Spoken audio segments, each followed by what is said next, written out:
Salve, galera, tudo bom? A gente vai fazer aqui hoje a correção das atividades da apostila, tudo bem? Então é o seguinte, vocês estão aqui na página 33, que fala das principais características demográficas.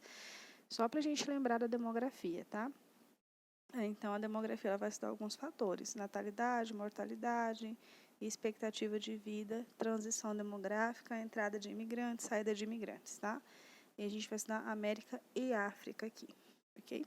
Então, a gente vai lá, nós vamos na página 34, nós vamos ter aí um infográfico. O que é um infográfico? É um mapa, uma imagem, uma figura que tem todas as informações necessárias aí, tá? Olha aí. Esse infográfico aqui é das divisões do continente americano e da população, tá vendo? Índice demográfico. Ó, quanto mais escuro, maior o índice, quanto mais claro, menor o índice, tá bom? Ó, demografia, índice de paz global e regional, tá? Então, a gente vai ter América do Norte, exceto o México, América Central mais o México, América do Sul e o Caribe. Essa questão da regionalização da América, a gente vai estudar lá no terceiro bimestre, tá? Então, fiquem tranquilos. Nós vamos passar por aqui de novo, tá? As pirâmides etárias, que você já conhece, só para relembrar, a base da pirâmide, que é a parte de baixo aqui, ó, certo? População de crianças, o meio da pirâmide, população de jovens e adultos, e o ápice da pirâmide, população idosa. Nós vamos ver que a pirâmide, ela muda o formato conforme o país, tá? O Canadá é um país mais desenvolvido, tá vendo aqui, ó? A base da pirâmide é mais estreita, o topo é mais, o meio da pirâmide é mais largo do que a base e o topo também, tá? Aqui a Bolívia, por exemplo, que é um país extremamente pobre da América do Sul, a base da pirâmide é maior que o topo e que o meio, tá? Quer dizer que nascem mais crianças do que adultos, tá bom? E aí nós vamos subindo aqui na nossa apostila para a gente fazer a correção, tá? Os mesmos índices da América, vamos falar da África também, ó, um infográfico aqui das divisões da África, tá? São 5. África, Norte da África, África Ocidental, África Central, África Meridional e África Oriental, tá? Índice de desenvolvimento da população, tá? Ó. Mesma coisa, quanto mais escuro, mais alto, quanto mais claro, mais baixo, tá bom? Os índices da África são um pouquinho piores que do Brasil, tá? Aí nós temos uma atividade na página 39, tá bom?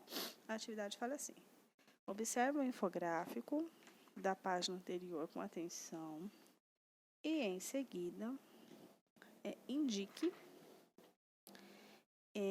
em cada região da África quais os países que você já tinha ouvido falar. Então, essa é uma atividade muito pessoal, porque daí vai do conhecimento de vocês, tá? Já ouviram falar de algum país da África? Então, anota aí no caderno. Já devem ter feito, né? A pergunta número 2 está falando para observar o planisfério lá da página 19, como se configura os indicadores do IDH. Bom, o indicador do IDH, só para a gente relembrar, são os indicadores que falam do desenvolvimento humano, né? Então, é distribuição de renda, expectativa de vida, escolaridade, certo? Esses indicadores estão presentes no IDH. Então, quanto mais próximo do 1 o IDH, mais desenvolvido é o país. Quanto mais longe do 1, menos desenvolvido é o país. Só para vocês lembrarem, certo? Aí a pergunta é assim: compare as informações do infográfico da página 38 e escreva um parágrafo com breve síntese do panorama do IDH. Então, vocês precisam olhar o mapa da página 38, que é o infográfico, que é esse aqui, ó, e comparar com o mapa do IDH. Né? A gente não vai botar na página 19, porque vai perder bastante tempo. Então, para você, onde tem o IDH, tem o índice de paz global. Onde o IDH é maior, o índice de paz global é maior. Onde o IDH é menor, o índice de paz global, segundo o infográfico aqui, é menor. Para vocês fazerem essa comparação, escrever um parágrafo, que é uma resposta bastante pessoal também. Tá? A pergunta número 3 é: de acordo com o índice de paz global, há países africanos mais pacíficos que os Estados Unidos, ou mesmo que o Brasil? Então, você vai ter que consultar os dois infográficos, página 30 da página 34, que é esse infográfico aqui do continente americano, olha, tá vendo? E esse infográfico aqui do continente africano. Então, você vai olhar aqui e você vai dizer, existem países aqui no continente africano que tem o mesmo índice de paz global que lá do continente americano? É isso que é para fazer. Tá? Aí é uma resposta pessoal também, que você vai fazer, mas né, é uma observação. É óbvio que a gente vai fazer a observação e vai ver se sim ou se não, tá bom? Espera-se que sim, vocês consigam observar isso aí. Muito bem. A próxima atividade que nós vamos ter, tá? É do hora do estudo, que é para fechar o capítulo 2, tá? Então, tá vendo aqui, ó? Vai fechar o capítulo 2. Então, tá. Assinale V para as afirmativas verdadeiras e F para as afirmativas falsas, tá? Corrija as informações incorretas em seu caderno, tá? Então, além de fazer a atividade, a gente precisa colocar se a afirmativa é verdadeira ou se a afirmativa é falsa. E por que que é falsa, certo? Então, vamos lá. A número 1, tá? A gente não vai ler tudo não, só vou dizer qual que é verdadeira e vou dizer qual que é falsa, tá bom? Então, a primeira é falsa. A pergunta é assim: a colonização dos países europeus impôs seu idioma sobre a população que falava línguas nativas. Por isso, atualmente, nesses países se falam unicamente línguas de origem europeia. Isso é falso, tá?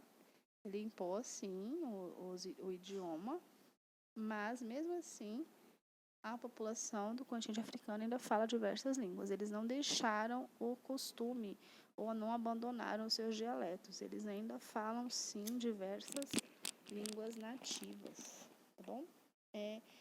A letra B, a número 2 aí, o Guarani é uma língua indígena que não existe no Brasil, também é uma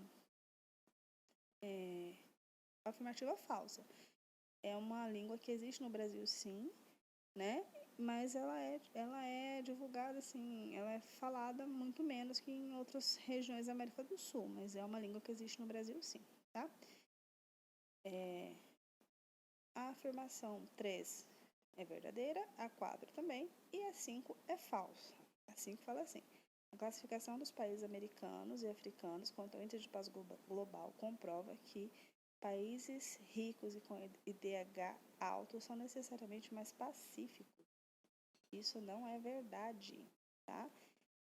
Às vezes o país pode ter IDH elevado, mas é um país extremamente violento, tá? Tem índices de violentos altos, não é necessariamente assim não, tá? Então é falso. Então só pra gente relembrar ficou falso, falso, verdadeiro, verdadeiro e falso, tá? Muito bem. 2. Pergunta número 2. Observe o mapa linguístico de Moçambique e compare com o mapa da página 25 e em seguida escreva uma análise sobre as diversas línguas, diversidades linguísticas desse país e qual sua relação com o mapa de abertura do capítulo. Então tem bastante coisa para fazer aí, tá? Então nós vamos pensar. É uma resposta pessoal, mas eu espero que vocês tenham entendido que existe uma variedade linguística, sim, e segundo é apontado no mapa, lá do começo do capítulo,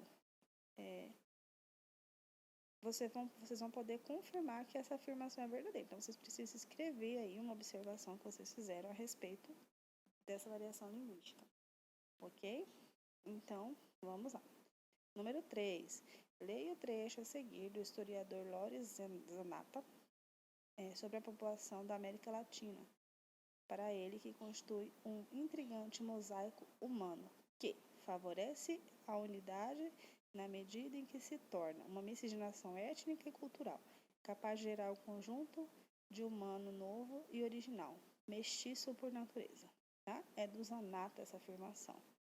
Ok? Então, em seguida, escreva nas linhas abaixo como a formação da população americana justifica a afirmação do autor. Então, um questionamento pessoal também, mas eu espero que vocês se lembrem do processo de colonização da América Latina, da miscigenação dos povos indígenas, negros, europeus, africanos, né? A questão das identidades, da formação da identidade cultural, tá? A gente está falando só de aparência, mas também de cultura. A cultura é um aspecto muito importante nesse fator também, né? Então, a cultura também vai contar aí, tá? A pergunta número 4 está falando para observar uma pirâmide etária do Brasil do ano de 2017, ok? Então, a pergunta é assim. Qual das pirâmides etárias expostas na página 35 se parece mais com a pirâmide brasileira? Então, é uma pirâmide que tem, essa de 2017, a base mais estreita que o meio da pirâmide, tá? Então, a gente vai lembrar lá da página 20, da página 35, vamos voltar lá, tá? Aqui, ó. É a pirâmide da... Opa, não é essa não, é essa aqui. Página 35. Então, a gente vai ter a pirâmide do Canadá, que é muito parecida, que a base é mais estreita que o meio. E nós vamos ter a pirâmide do México também, que a base está mais estreita que o meio. Essa aqui, ó, do México e essa aqui do Canadá, certo? Muito bem, então vamos voltar lá na atividade para a gente terminar isso aqui. A segunda pergunta aí, a letra B, está falando: qual das pirâmides etárias expostas na página 39 se parece mais com a brasileira? Então, agora na página 39, vamos lá na página 39, bem aqui, ó. Vamos dar uma olhada. A da Tunísia, aqui, ó. Isso aqui está mais ou menos parecido, né? Tem uma parte ali da base da pirâmide que está menor e o meio está mais largo, certo? A gente analisar direitinho aí, tá bom? E a pergunta, a letra C, o perfil etário dos países típicos de países com nível de muito alto de DH e com nível muito baixo ou intermediário. Essa pirâmide aí, qual o perfil etário? Com IDH muito alto, com IDH intermediário, com IDH baixo, né? É de países de nível intermediário ou IDH médio para alto, não muito alto, não muito desenvolvido, tá? Que a população de crianças ali está diminuindo, mas ainda é grande, tá bom? E a expectativa de vida, apesar de ser alta, os idosos ainda não predominam na população, certo? Vamos para o próximo capítulo, então.